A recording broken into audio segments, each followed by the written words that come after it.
जब तक्षशिला की धरती पर एक साधारण ब्राह्मण ने अन्याय को अपनी आंखों से देखा और मन ही मन यह प्रण लिया कि वह केवल अपने लिए नहीं बल्कि पूरे राष्ट्र के स्वाभिमान के लिए लड़ेगा, तभी से चाणक्य नीति की शुरुआत होती है, जो हमें सिखाती है कि असली शक्ति बाहुबल में नहीं बल्कि अडिग संकल्प और तेजस्वी बुद्धि में छिपी होती है।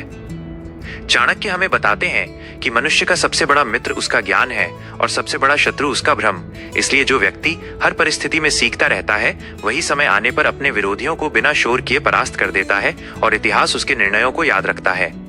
उनकी नीति कहती है कि अपमान को कभी हल्के में मत लो, क्योंकि वही अपमान अगर सही दिशा में मोड़ दिया जाए तो वो जीवन की सबसे बड़ी ऊर्जा बन जाता है और वही ऊर्जा एक साधारण इंसान को असाधारण ऊंचाइयों तक पहुंचा देती है।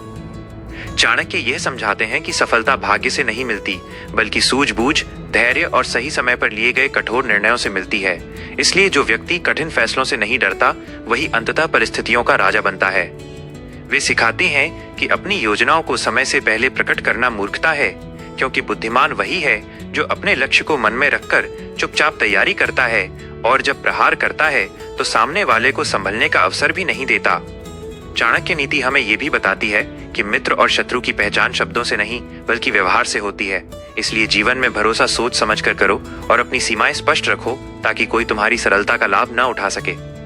उनका संदेश है कि कठिन समय ही असली शिक्षक होता है, क्योंकि सुख में तो हर कोई साथ देता है, परंतु संघर्ष के क्षणों में जो टिकता है वही अपने चरित्र की सच्ची परीक्षा पास करता है और वही आगे चलकर नेतृत्व करता है।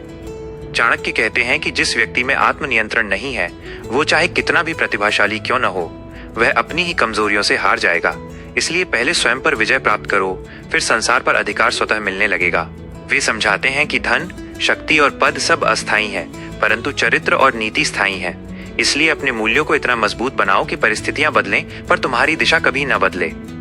चाणक्य की दृष्टि में सच्चा नेता वही है जो अपने स्वार्थ से ऊपर उठकर सामूहिक हित को प्राथमिकता देता है, क्योंकि जो व्यक्ति केवल अपने लाभ की सोचता है वो अल्पकालिक जीत पाता है पर दीर्घकालिक सम्मान खो देता है। वे ये भी कहते हैं कि अवसर हमेशा खुले द्वार की तरह नहीं आता, बल्कि कभी कभी वो चुनौती के वेश में सामने खड़ा होता है। इसलिए जो व्यक्ति समस्या में संभावना देख लेता है वही भविष्य का निर्माण करता है। चाणक्य नीति हमें सिखाती है कि समय सबसे बड़ा धन है और जो इसे व्यर्थ गवाता है वो अपने ही सपनों को कमजोर करता है। इसलिए हर दिन को ऐसे जियो जैसे वो तुम्हारे लक्ष्य की ओर बढ़ता हुआ एक निर्णायक कदम हो। उनका मानना था कि शिक्षा केवल पुस्तकों तक सीमित नहीं है बल्कि जीवन के अनुभवों से निकली हुई समझ ही असली विद्या है। इसलिए हर असफलता को सबक में बदलो और हर ठोकर को आगे बढ़ने की सीढ़ी बनाओ। चाणक्य कहते हैं कि भय को मन में स्थान दोगे तो वो निर्णयों को जकड़ लेगा, पर यदि उसी भय को चुनौती समझकर स्वीकार करोगे तो वही भय तुम्हें निर्भीक बना देगा और तुम्हारी सोच को विस्तार देगा। वे सिखाते हैं कि लक्ष्य इतना स्पष्ट होना चाहिए कि रास्ते की कठिनाइयां तुम्हें विचलित न कर सकें, क्योंकि जो व्यक्ति दिशा नहीं बदलता उसे अंततः मंजिल भी बदल नहीं सकती।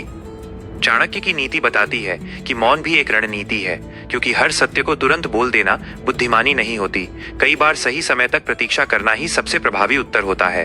वे यह समझाते हैं कि आत्मसम्मान के बिना जीवन अधूरा है, इसलिए कभी भी ऐसे समझौते मत करो जो तुम्हारे मूल स्वभाव और सिद्धांतों को तोड़ दें, क्योंकि टूटे हुए सिद्धांत सफलता का स्वाद भी फीका कर देते हैं।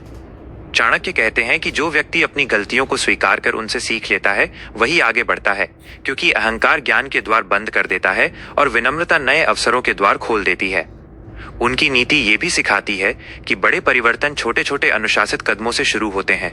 इसलिए रोज का परिश्रम भले ही छोटा लगे पर वही निरंतरता एक दिन इतिहास रच देती है। अंत में चाणक्य का संदेश स्पष्ट है कि यदि तुम्हारे भीतर दृढ़ इच्छा शक्ति, स्पष्ट लक्ष्य और अडिग धैर्य है तो कोई भी परिस्थिति तुम्हें रोक नहीं सकती, क्योंकि जिसने स्वयं को जीत लिया उसने ही संसार को जीतने की पहली शर्त पूरी कर ली।